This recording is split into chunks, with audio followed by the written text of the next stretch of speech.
No, we're gonna freak this guy out. No, don't freak him out. Don't freak him out. I don't want to freak him out. So I don't want him kicking. Well, now they're silent. Because they know you're filming them. You're giving them a complex. You don't mind? Sorry, a friend of ours is a truck driver, and he had to park behind a cow truck, and he said he couldn't sleep, so I'm trying to remind him how fun it was. There you go. We like to have a little fun. Make him move. I told her not to get too close because they tend Oh, to... I don't want to scare him. There you go. Oh, is he going to poop on me? Yeah, there's no shavings in there. You'll be all right. Hi, guys. We're not making any You're not going to go noise. kill him, are you?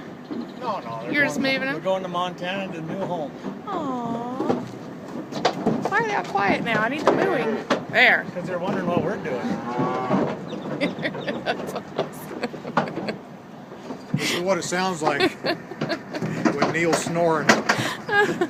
Thanks. Thank you very much. I appreciate it. You have a good one. Be safe driving. Randy. Does Neil snore? He snores like a damn cow.